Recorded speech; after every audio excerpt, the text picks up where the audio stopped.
வணக்கம் அன்பு மக்களே. இந்த பதிவில் நாம் பார்க்க இருப்பது கடகராசியில் செவ்வாய் பகவான் பின்வாங்குகிறார்.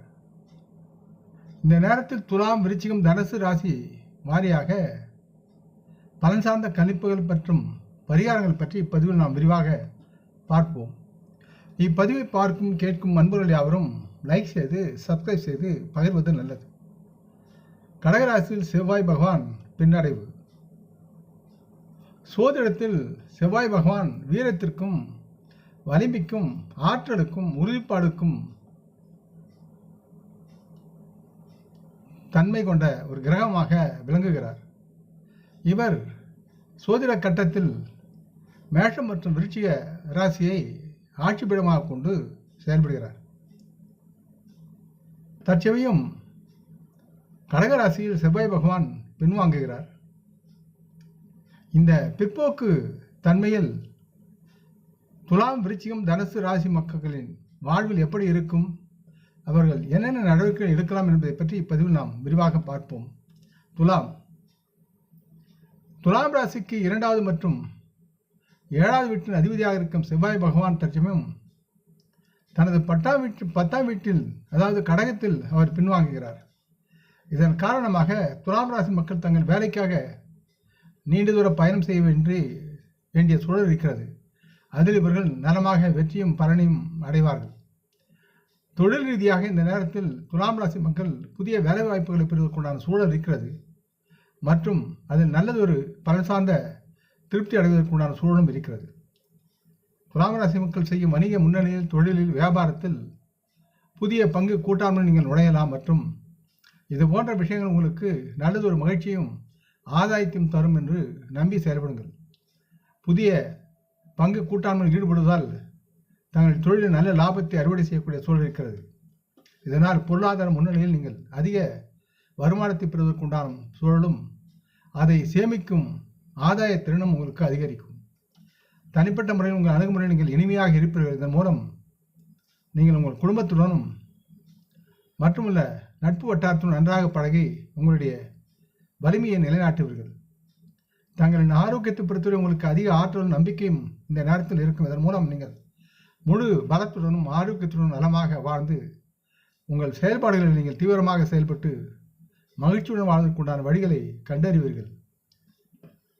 நவகிரகத்தில் உள்ள தட்சாமூர்த்தியை வணங்கி, குரு பகவானை வணங்கி உங்களுடைய தொழிலை தொடங்குங்கள், செயல்பாடுகளை ஆரம்பிங்கள், யாவும் நலமாகும். அடுத்து விருச்சிகம். விருச்சிக ராசி மக்களுக்கு 1 மற்றும் 6ஆம் வீட்டிற்கு அதிபதியாக இருக்கும் செவ்வாய் பகவான் தற்சமயம் 9ஆம் வீடான கடகத்தில் பிற்போக்கு நிலையில் செவ்வாய் பயணம் செய்கிறார். இதன் விளைவாக விருச்சிக ராசி மக்கள் தங்கள் புதிய முயற்சிகளுக்கு செல்லவும் அதற்கு திட்டமிடவும் அதற்குண்டான பயணங்கள் மற்றும் திட்டங்களை பெறுவதும் அவசியமாகிறது.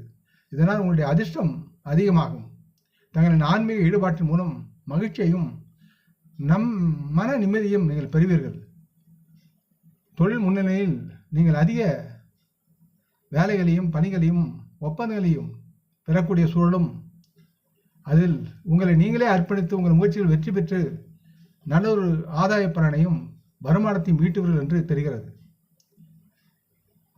வணிகம் செய்யும், தொழில் செய்யும் விருச்சிக ராசி மக்கள் தங்கள் வணிகத்திற்காக நீண்ட தூர பயணத்திற்கு செல்வதற்குண்டானும் கொள்முதல் செய்வதற்காக கொள்முதல் சார்ந்தவற்றில் தேடி அலைவதும் உங்களுக்கு முக்கிய செயலாக இப்பொழுது இருக்கும். இவ்வாறு செய்வதுடன் உங்களுக்கு அதனால் அதிக லாபத்தை அடைவதில் இந்த வணிகம் உங்களுக்கு துணை புரியும்.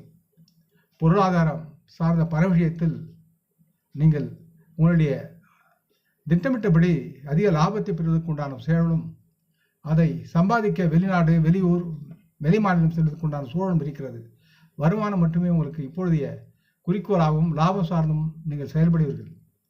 இதனால் உங்களுடைய குடும்ப வாழ்க்கை துணை மற்றும் அவர்களின் ஆதரவு பெறுவதற்கு உண்டான முக்கிய முயற்சிகள் நீங்கள் ஈடுபட வேண்டும். இதனால் உங்களுடைய உறவு வளரக்கூடும். உங்களுடைய வருமானம் குடும்பத்திற்காக என்பதை அவர்கள் புரிந்து கொள்ளுமாறு நீங்கள் செயல்பட வேண்டும். தங்களின் ஆரோக்கியத்தை பொறுத்தவரை இந்த நேரத்தில் தங்களிடம் தைரியமும் மன உற்சாகமும் அதிகமாக இருப்பதால் தாங்கள் ஆரோக்கியத்துடன் பலமாக ஒட்டிக்கொண்டு வாழ்வீர்கள் என்று தெரிகிறது.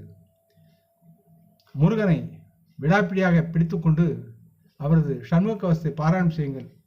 எங்கும் எதிலும் வெற்றி பெறுவீர்கள். அடுத்து தனுசு ராசி.